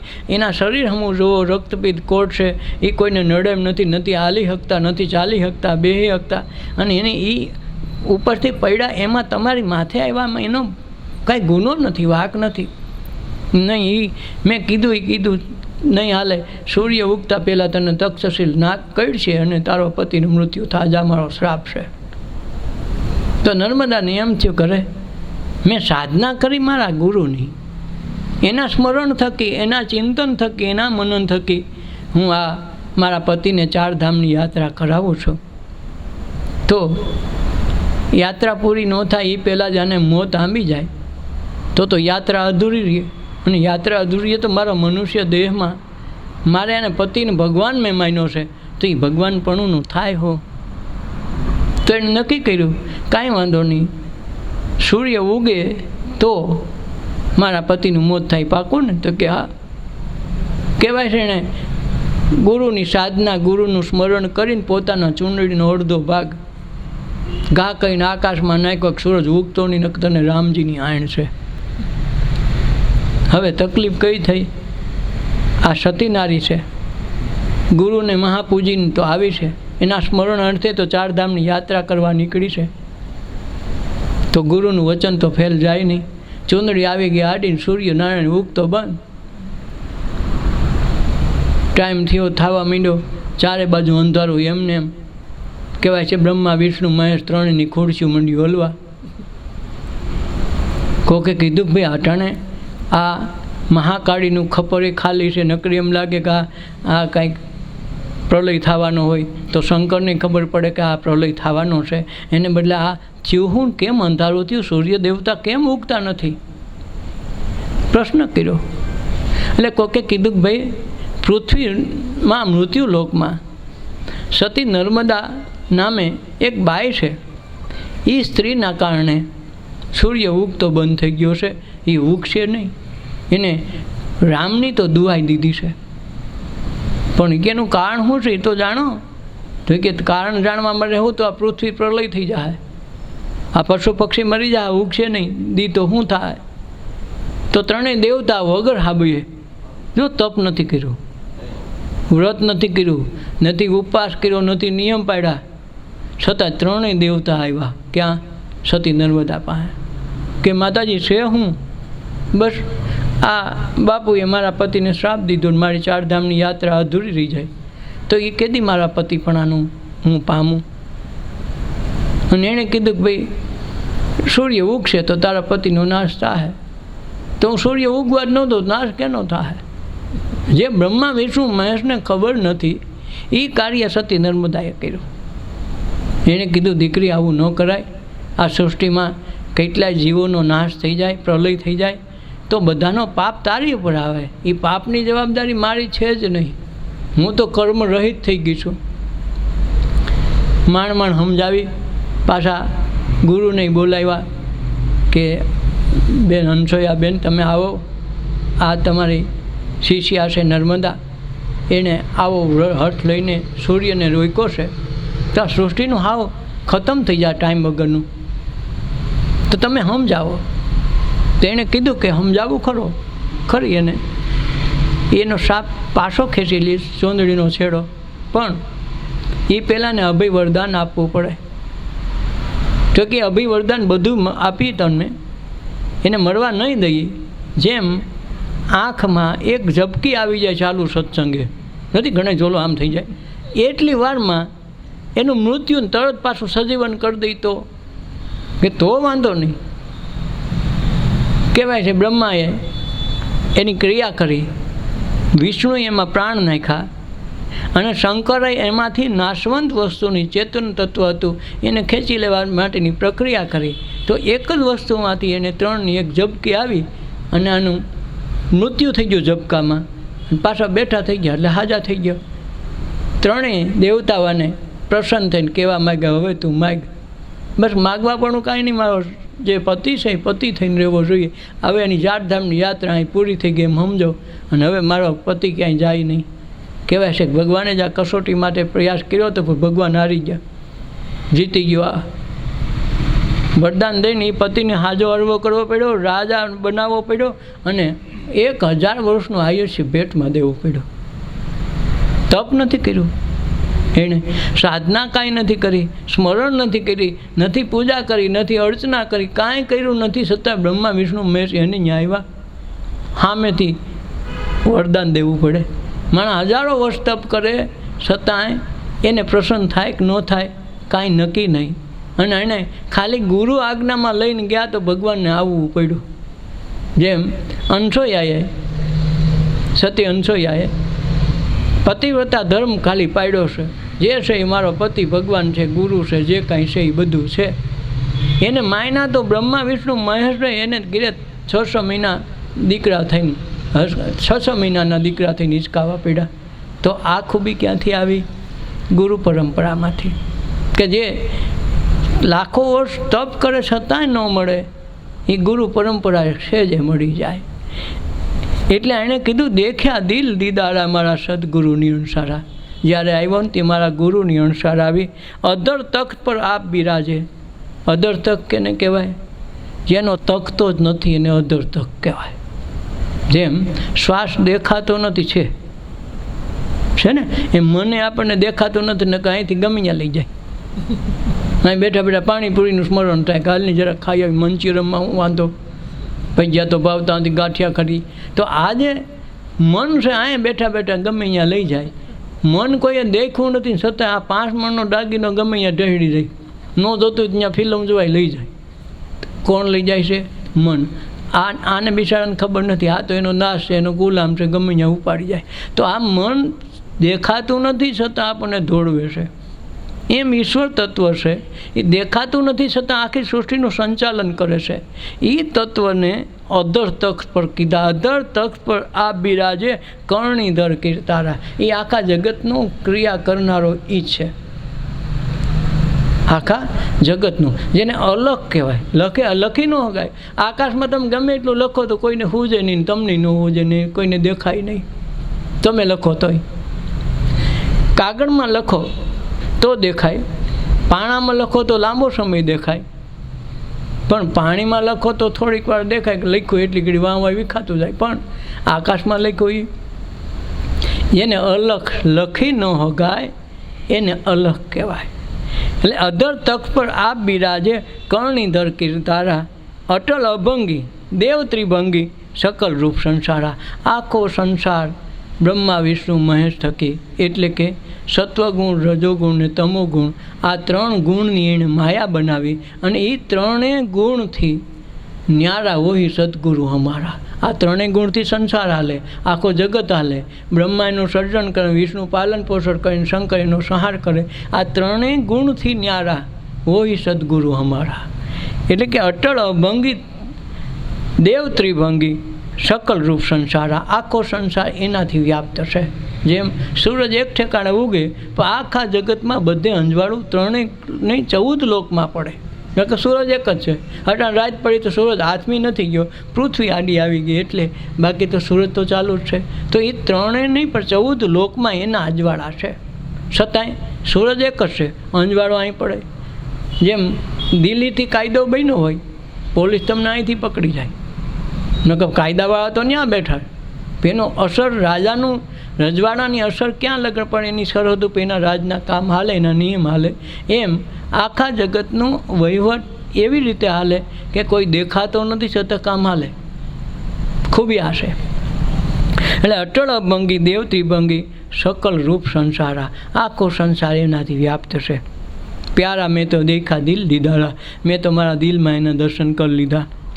કનન કનન કંઠ જ વાગે ઝાલરીના જણકારા સંતો ઝાલરીના જણકારા મોર બોલે ને માઈ મોરલી વાગે મોર બોલે ને મોરલી વાગે તંત મિલા એક તારા પ્યારા દેખ્યા દિલ દીદારા મારા સદગુરુ કિરણ સારા પ્યારા દેખ્યા દિલ દીદારા આ ગણન ગણન ઘંટ જ વાગે વળી ઝાલરીના જણકારા આપણને લાગે મંદિરમાં વાગે એમને આ મંદિર આ જ છે દેહ મંદિરમાં જ વાગે ઘંટડી ફોતે વાગે ઝાલરી ફોતે વાગે પણ સાંભળતા આવડે તો થાય જેમ ખાલી નાડ પકડીને કહી દે આ રોગ છે તો ગમે અહીંયા પકડો એ ખરખી ધડકન વાગે તો આ ધડકન લગાડે છે કોણ આ હૃદય એની મેળે ધડકે એને માટે કાંઈ આપણે કામ કરતા નથી ખાઈને તો હોઈ જાય શાંતિથી કાં બાંધવા માંડી કાં કામ ધંધો લાગી જાય આ ધડકાવનાર છે કોણ કે એનું લોહી બનાવીને આખા મગજને આખા શરીરને પૂરું પાડે આ કામ કરે છે કોણ તો આ વાગે છે કેમ ગણન કંઠ જ વાગે ઝાલરીના જણકારા આ ઝાલરની જેમ સતત વાગ્યા જ કરે છે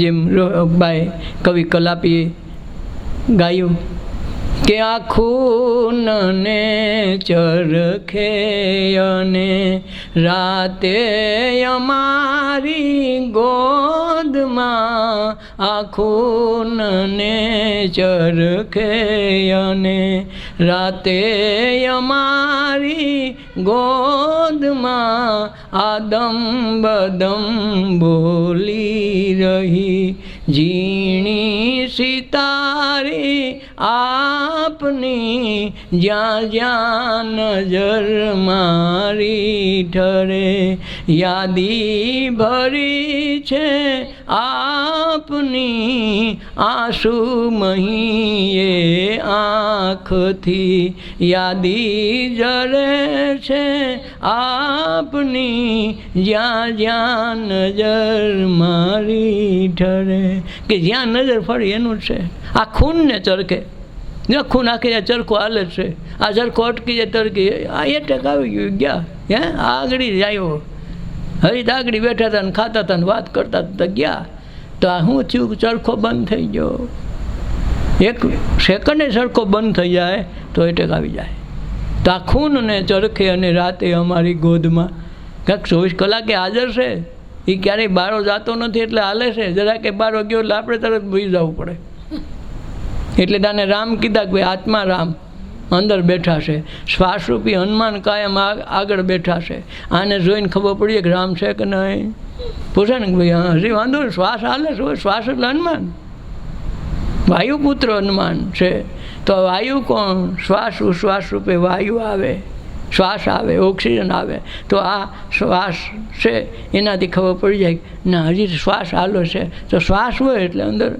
રામ છે નકર રામ આ શ્વાસ વયો જાય હનુમાન ન હોય ખબર પડી કે હાજર નથી રામ ગયા તો આ રામ આમાંથી વર્તાય છે એટલે કે ગણન અને ગણન ઘંટ જ વાગે ઝાલરીના જણકારા આમાં ઝાલરી વાગે મોર બોલે ને મોરલી વાગે આ મોરના રૂપે મન કાયમ બોલે છે ને આ જીભડા સાંભળાના છે સતાહારો કેટલું ઝડપથી બોલે અને આવી કોઈ વૈજ્ઞાનિક હજી જીભ ગોતી નથી એક જાણે બોલ્યા જ કરે હારું કેવું આ મશીન બનાવ્યું કંઈ ખબર નહીં પડતી હવે સાંભળાના કાન સાંભળે હવે બેરા થઈ જાય કાન એ નહીં હોય તો સારું કે બેરોમીટર નાખો સારું પણ કાન તો એ જ છે તમે હું વયું ગયું સાંભળતું કોણ બંધ થઈ ગયું આંખ તો એ નહીં છે પછી ડાબલા ચડાવીને પાછું રોવા પડતા શેના ડાબલા આંખમાં કયું તત્વ એવું છે કે આખી દુનિયાને જોવે ને પાછી એ આંખને જોવા માટે બીજાને કેવું પડતો તો મારી આંખમાં કંઈક પડ્યું એટલે પણ આખી દુનિયાને જોવે કણું ન દેખાય ન દેખાય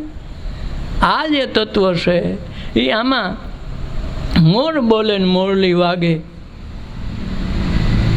તંત મિલા એક તારો અહીંયા જે ધડકન છે એ જ પાસે આવી હોય એ જ માથા પર ગમે ત્યાં અડે મશીન મૂકે એટલે એક સરખી ધડકન આવે તો આ ધડકન કોણ કરશે ભાઈ? કે મોર બોલે ને મોહી મોરલી વાગે, તંત મિલા એક તારા પ્યારા, દેખ્યા મેં દિલ દીદારા, મેં દિલમાં મારા દર્શન કરી લીધા. નયને નિરખ્યા પરખ્યા પૂરા, નુરત સુરત સારા સંતો, નુરત સુરત સારા. વરસે મોતી જણકે જ્યોતિ, વરસે મોતી જણકે જ્યોતિ, અખંડ અમૃત ધારા પ્યારા, દેખ્યા દિલ દીદારા, મારા સદગુરુ કી અણસારા સંતો, દેખ્યા દિલ દીદારા. નયને નિરખ્યા પરખ્યા પૂરા, નકા આ આંખેથી દેખાતા નથી હો ભગવાનને. કોઈ દી આ આંખેથી કોઈએ જોયા નથી આ સુધીમાં. દુનિયાને જેને જેને મળ્યા ને એ આ આંખેથી જોવાય એવી વાત નથી, કારણ કે અનુભવની વાત છે ને, અનુભવી આંખ હોય. કૃષ્ણએ મહાભારતમાં યુદ્ધમાં અર્જુનને પૂછ્યું કે હું તને વિરાટ સ્વરૂપના દર્શન કરાવું. ભગવાનને કે કરાવો તો હું માનું ને કે મારા હગાવાળાને કેમ મારવા. હું તો મતી મુંજાય કે મને આ પેલા બધવાની ખબર હોય કે હવે મારા હગા સામે છે તો ન જાત. મારા હારા મારી હાહુ આ બધા વાહ મોય, મારા હારો છે, મારા મામાજી બધા હારા, જી સિરીઝવાળા સામે છે.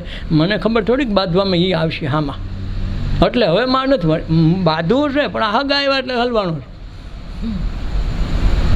પણ એ કે હારા આ બધા મરેલા છે, આજ નહીં તો કાલ પહાંદી કરે, આ મરવાના છે, જીવતા તો રહેવાના નથી. તું મારતો ભલે ન મારતો, આ ક્યાં અમર લઈને આવ્યા અમર પટોલ? એ એમ નહીં, પણ મારે હાથે ન મારું પડી કે ગાંડા, આ તો તારા હાથે લખ્યું છે તો શું કરે? નિમિત્ત તારા થવાનું છે, મરવાના તો આમે છે.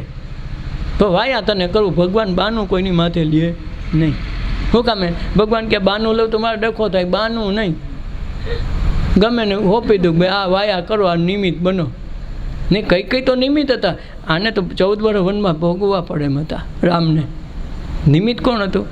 કઈ કઈ બધા કઈ કઈને સડાવી દીધા ઠેવે કે કઈ કઈ આવા હતા ને એવી માં મળી નકા આમ ન હોય તેમ ન હોય. ખરેખર કઈ કઈ જેવી એકે બાઈ નહોતી.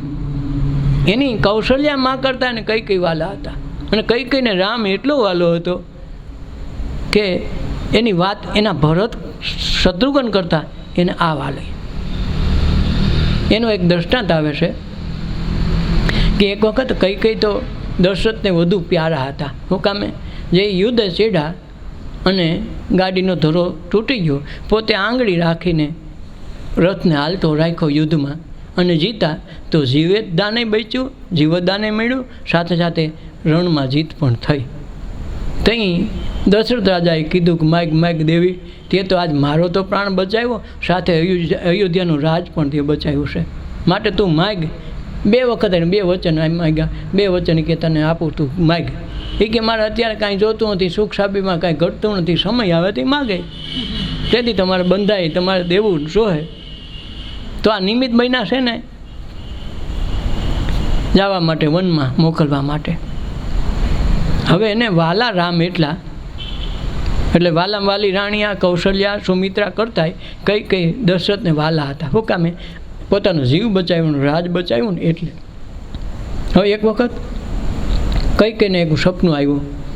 સપનું એમાં વિશાળ મેલ દેખાણો અને એવો મેલ અજંપા ભેળો હતો, અચંબા પ્રમાણે એવો.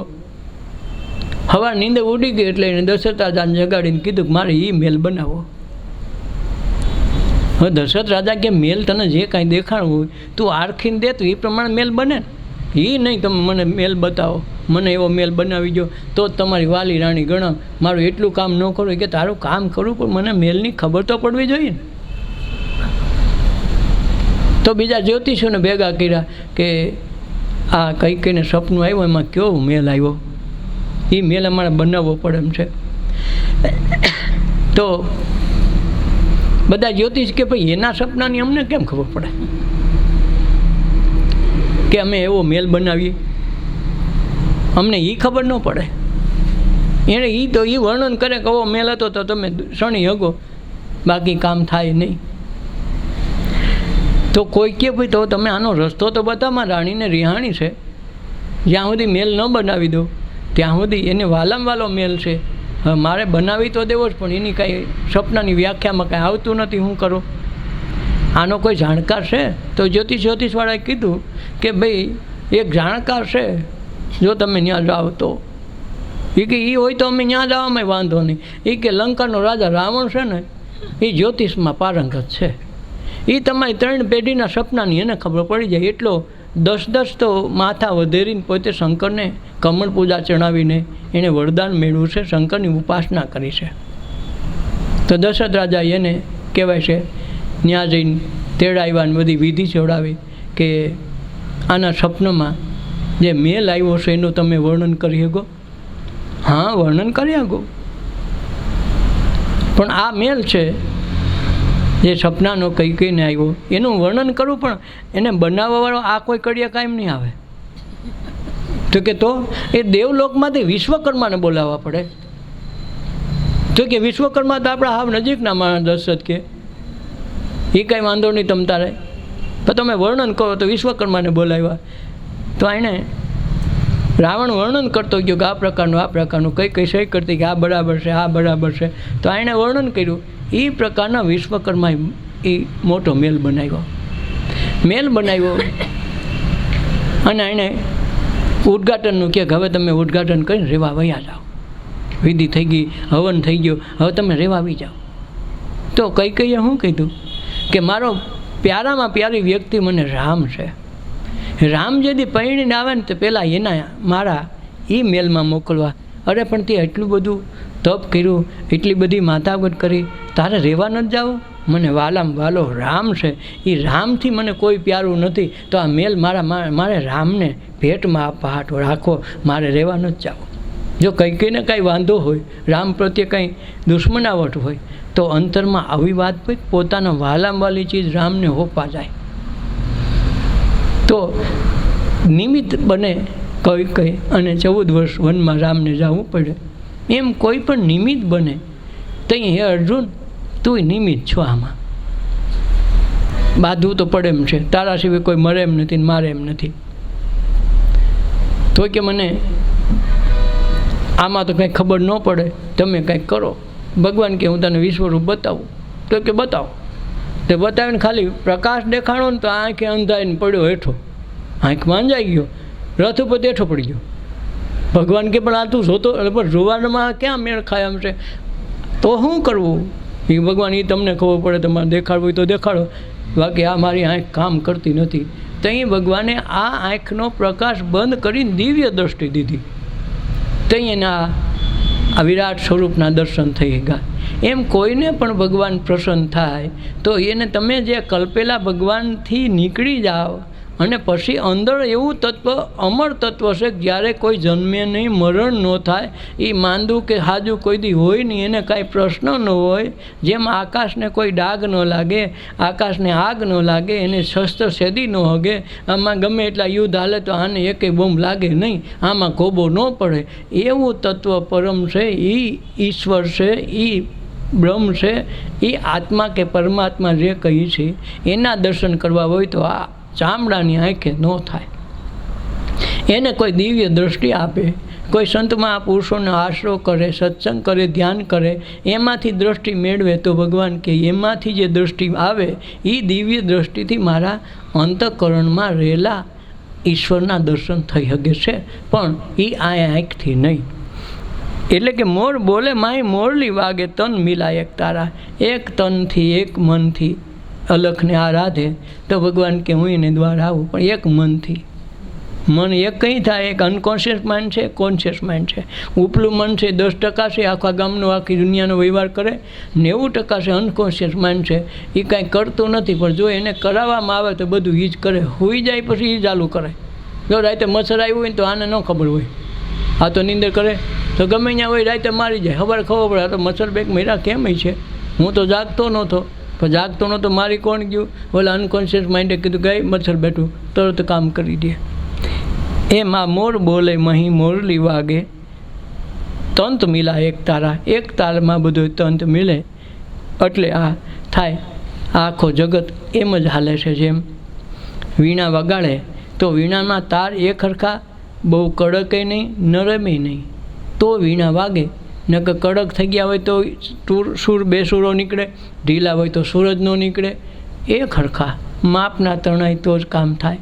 પછી ઘણી વખત ભજન કે સત્સંગમાં જઈએ તો ઓલા તબલા ટકક ટકક કરતા હોય હમિયાનમાં, ઓલો મેળ કરતા હોય ને આપણને લાગે કંઈ મૂક છે હારા. હા, કંઈ ના ટક ટક ટક નહીં, એનો એક તાર મેળવે છે. ઓલો વાજા પેટીમાં 3જી અને 5મી એક એની બટન હોય એ દબાવે ચાપ, એમાંથી જે સૂર નીકળે એ પ્રમાણે તબલું વાગે તો આખા ભજન સત્સંગમાં સાર રૂપે તબલું હરખું વાગે. નકર આડેધડ વાગે તો કાંઈ થાય નહીં, એટલે ઘડીકમાં ટપક ટપક કરવું પડે ને આપણે એમાં ધ્યાન રાખતા નથી. પછી એણે કીધું નયને નિરખ્યા પરખ્યા પૂરા, નૂરત સુરત સારા, વરસે મોતી જણકે જ્યોતિ, વરસે મોતી જણકે જ્યોતિ, અખંડ અમૃત ધારા, સંતો દેખ્યા દિલ દીદારા, મારા સદગુરુ કી અણસારા પ્યારા, દેખ્યા દિલ દીદારા. આ નહીં ને નિરખા પરખ્યા પૂરા, પારખીને લીધા કે નહીં ને નિરખા પરખા પૂરા, નૂરત સુરત સારા. નૂરત નામ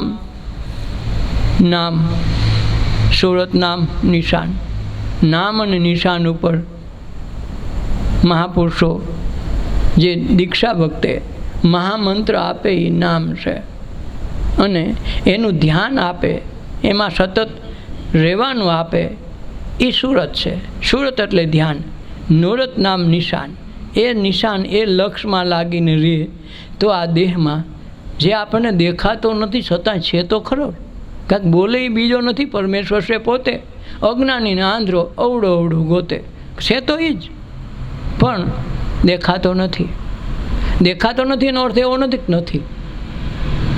ભગવાન કહે છે કે અર્જુન, માછલીને એને પાણીની કિંમત કાંઈ ન હોય, પાણીમાં રહેતા હોય ને એટલે એમ થાય કે આમાં હું આમાં મરી ગયા વાડી, અમારા બાપ દાદાને વયા ગયા હારા, આમાં હું હોય. તો એને પાણીની કિંમત કાંઈ ન હોય, એમાં રહેતા હોય એટલે. પણ એને બહાર કાઢીને તમે કહી શકો કે ભાઈ આટલી વાર લાગે, જો બહાર નીકળે તો તારો શ્વાસ મૂંઝાવા માંડે તો પાણીની તારે એટલા માટે કિંમત છે, તો એને તરત ભાન આવી જાય. હે અર્જુન, આ મનુષ્ય દેહમાં ઈશ્વર એવી રીતે એના દેહમાં રહે છે કે એને બહાર કાઢીને બતાવી શકાતો નથી. કાંક પોતે જ છે, કેમ કરવું? પોતાને બહાર કાઢો તો પોતાનું મૃત્યુ થઈ જાય, તમે દેખાડો કેમ? એટલે એણે કીધું દેખ્યા દિલ દીદારા, મારા સદગુરુ કે અણસારા. મેં જોયું તો મારા સદગુરુની અણસાર આવતી હતી.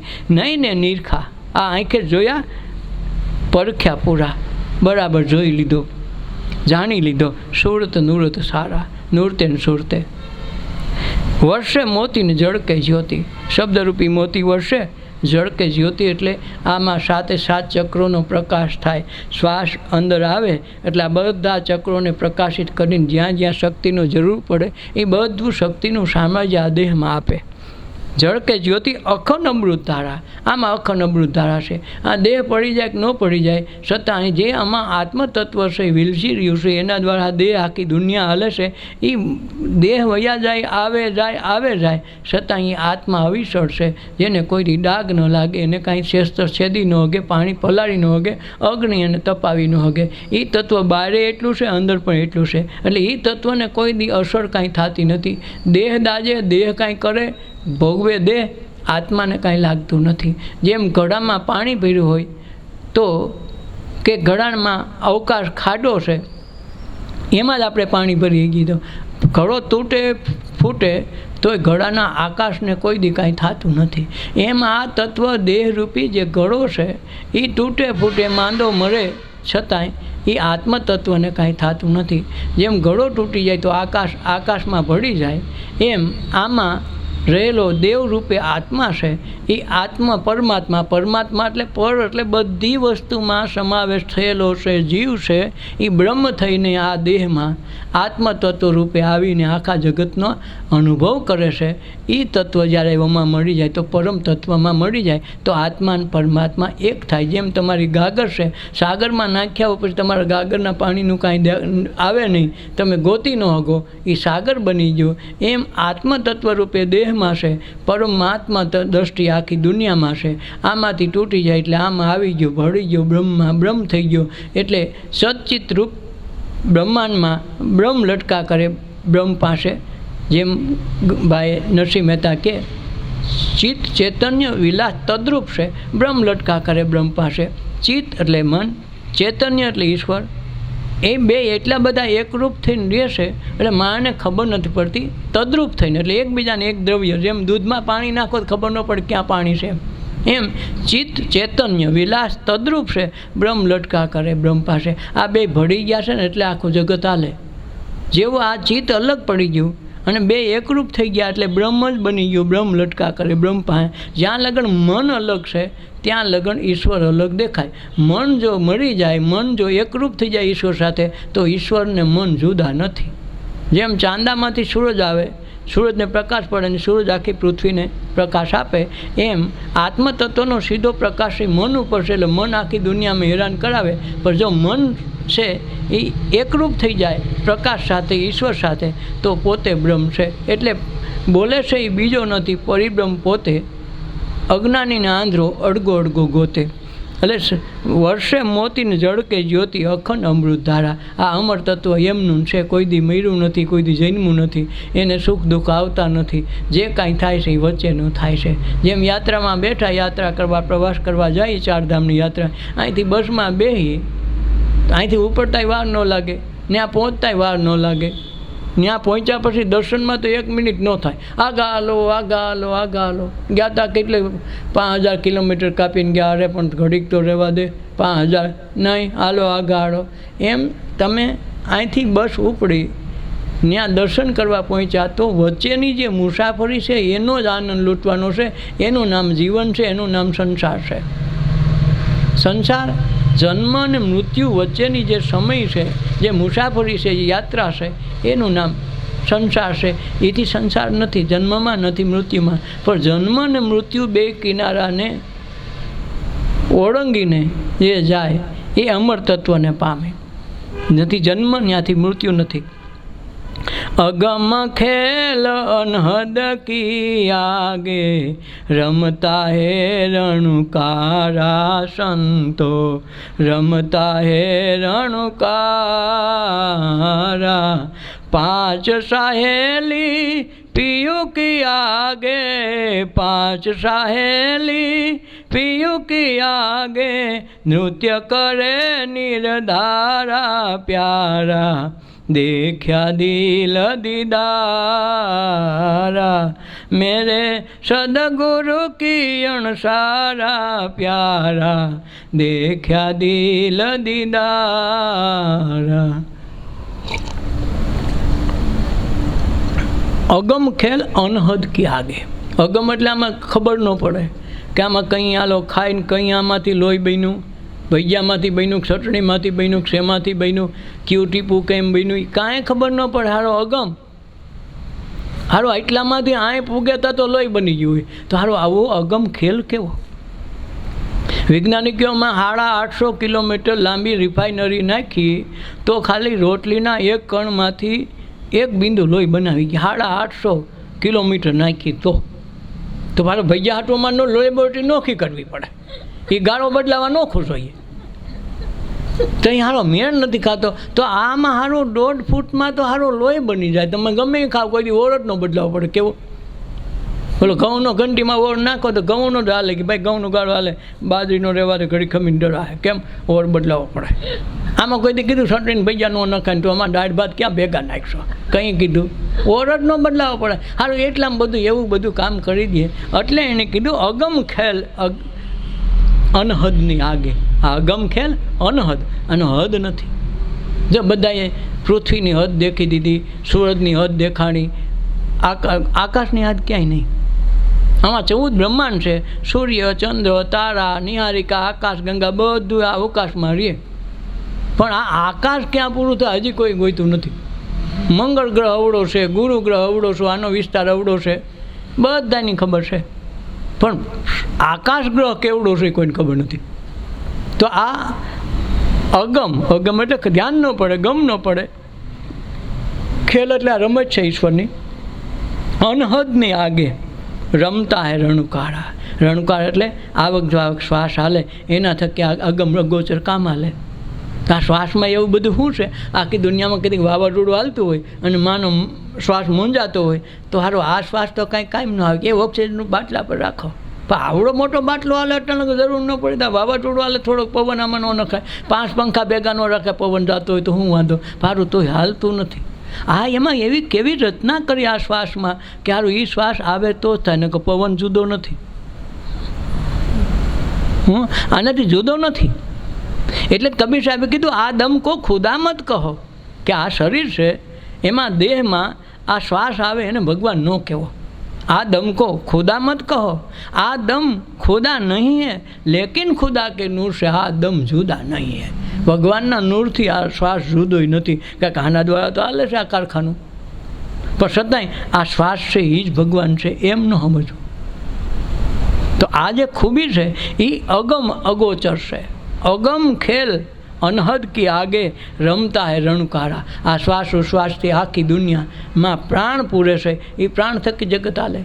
એટલે જ આપણે કીધું પ્રાણિયા એટલે આ પ્રાણ જે ભોગવે છે એને પ્રાણીઓ કીધું. અને એ પ્રાણ દ્વારા આખું શક્તિ હાલે, એના દ્વારા ચેતન તત્વરૂપી આખો દી હાલે. આખી દુનિયામાં અડિયું કાઢે, મન ક્યાં ક્યાં પૂગે. અહીંથી બેઠો બેઠો અમેરિકાને આટા મારતો હોય, આપણે લાગે આ રહી ન થાય, ઠાકે નહીં, ઠાકે કંઈ રાતે હુવાય ન જેલા એવું લાગે. તો કોઈ બે શબ્દ કીધે દાખલા નિંદર ન કરે તો એ ક્યાંથી એ મન કયું ક્યારો ઠાકતું નથી. વિચારીને તમે થાકી જાઓ, શરીર થાકી જાય. વિચાર કરીને માણસ કોથળા જેવા થઈ જાય, ક્યાંને ચિંતા ખાઈ ગઈ. કરે છે હું વિચાર કોણ કરે? મન. તો આ મન કેવું કે અગમ ખેલ અનહદ કી આગે રમતા હે રણુકાળા. આ રણુકાળ હાલે છે. 5 સાહેલી પીયું કે આગળ. 5 સાહેલી એટલે પવન, પાણી, પૃથ્વી, પ્રકાશ ને પોલાણ. આ 5 તત્વોનો દેહ બન્યો, આ 5 તત્વોનો બ્રહ્માંડ બન્યું. તો આ પિંડ એ સો બ્રહ્માંડ એટલે પિંડમાં છે એ જ બ્રહ્માંડમાં છે. જેમ દરિયામાં 70% પાણી છે અને 30% પૃથ્વી છે, ત્યાં દુનિયા હાલે છે, એમ આમાં દેહમાં 70% પાણી ને 30% હસ્તી મજાનો ભાગ છે. એટલે આ દરિયો ને આ બે એક હરખું છે. તો આવી એને રચના કરી કે 5 ચાહેલી પીયું કે આગે. પીયું એટલે પરમાત્મા આગળ. આ 5 તત્વનો દેહ, 5 તત્વનું બ્રહ્માંડ છે, એનાથી પર ગુરુ છે. કેને કીધું? ગંગા સતીએ.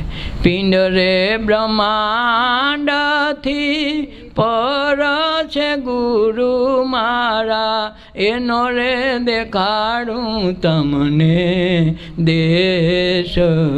જાતિ વિજાતિની જુગતિ દેખાડું ને, જાતિ વિજાતિની જુગતિ દેખાડું ને, બીબે પાડી દઉં બીજી ભાત.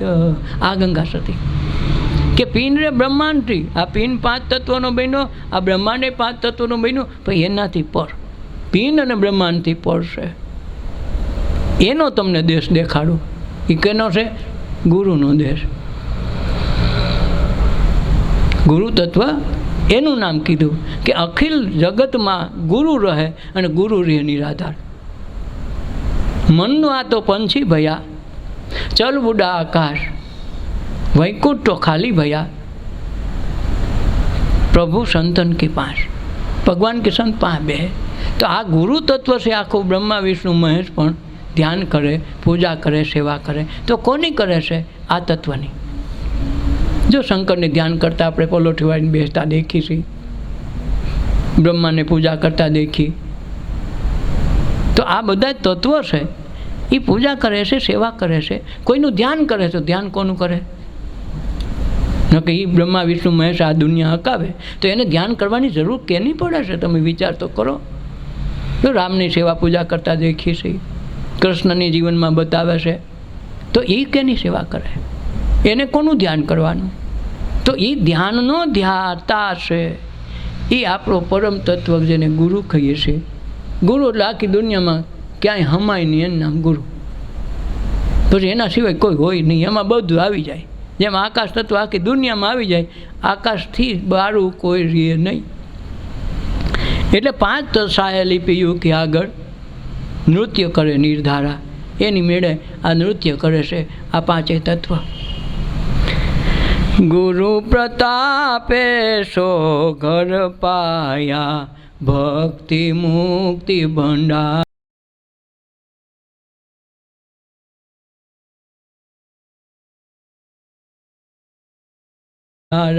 સંતો ભક્તિ મુક્તિ ભંડારા, રજ મોરાર રવિ ગુરુ ચરણે, રજ મોરાર ગુરુ રવિ ચરણે, અલપ में नहीं अवतारा प्यारा, देख्या दिल दीदारा, मेरे सदगुरु की अणसारा प्यारा, देख्या दिल दीदार. ગુરુ પ્રતાપે સો ઘર પાયા. કેવું? આજે અગમ નિગમનું જે ઘર છે ને, ગુરુના પ્રતાપથી અમે એ ઘર મેળવ્યું. એ ઘર અમને મેળવ્યું ભક્તિ મુક્તિ ભંડારા. ત્યાં ભક્તિ મુક્તિ તો ભંડાર પીડાર, એક આમાં બધું ફ્રી. ગુરુ તત્વ તમારામાં આવી ગયું, એક આમાં બધું ફ્રી. મુક્તિ માગે, ભક્તિ માગે, સ્વર્ગ માગે, મારે વૈકુંઠ જાવું, મારે શિવલોક જાવું, બધા લોક અક્ષરધામ જાવું, બધા ધામમાં જાવું હોય તો એક જ તત્વ મેળવી લઈએ. ગુરુ તત્વ મેળવી લીધું એટલે બધા ધામ ફ્રી, એક આમાં ઓલ ફ્રી. મેં બોલું આમે એક આમે એક ફ્રી દે ને, આ તો એક આમે બધું ફ્રી. એણે કીધું ભક્તિ મુક્તિના ભંડાર પીડા લાવ લઈ જાઓ. અને સર્વોત્તમમાં જે વાત કરી મહાપ્રભુજીએ એને જ કીધું છે કે તમારે આરતી ન કરવી પડે ને થઈ જાય. સ્મરણ માત્રથી આરતી થાય. શ્રીમદ ભાગવત ગુઢાર્થ પ્રગટાય, સાકાર બ્રહ્મનો વાદ સ્થપાય, વેદ પારંગ 14 ભુવન કહેવાય. આજે એ તત્વની જે વાત કરે છે કે સ્મરણ કરો તો આરતી થઈ જાય, અને આરતી થઈ જાય, અંતરનાદ ઉઠી જાય તો પરબ્રહ્મ પરમાત્માનું સ્વરૂપ તમે થઈ જાઓ. આ તત્વ સમજાવવા માટે એણે સર્વોત્તમની સ્ત્રોતની જે રચના કરી છે, સર્વોત્તમના ધોળની, એ અદ્ભુત છે. એક જ સર્વોત્તમ જો નિરૂપણ કરવું હોય ને તો 3 મહિને પૂરું થાય નહીં, એવડી વસ્તુ એમાં આપી છે. 3 મહિના સતત બોલો તો પૂરું ન થાય. અરે ગુરુ પ્રતાપે સોઢ ઘર પાયા, ભક્તિ મુક્તિનો ત્યાં ભંડાર છે. આપણે ભક્તિ માગી, મુક્તિ માગી, અમને મોક્ષ દે, મુક્તિપદ દે, વૈકુંઠ દે, સ્વર્ગ દે, આ કે બધા ભંડાર જોતા ઉપાડો, ત્યાં પૂગી જાવ એટલે તમને મફતમાં બધું. રજ મોરાર ગુરુ રવિ શરણે, અલપ મેં નહીં અવતારા. પછી આમાં અલખ ધણીમાં આ અલપ એટલે લેપાઈ જાય નહીં, એને અલપ લેપાય નહીં, એને અવતારા હોય નહીં. જેમ આકાશમાં ગમે એટલું લખો તો કોઈ દેખી શકે કે મેં આકાશની સાક્ષીએ દીધું. હવે આકાશની સાક્ષીએ દીધું તો આકાશમાં કાંઈ લીટો ઉઠે?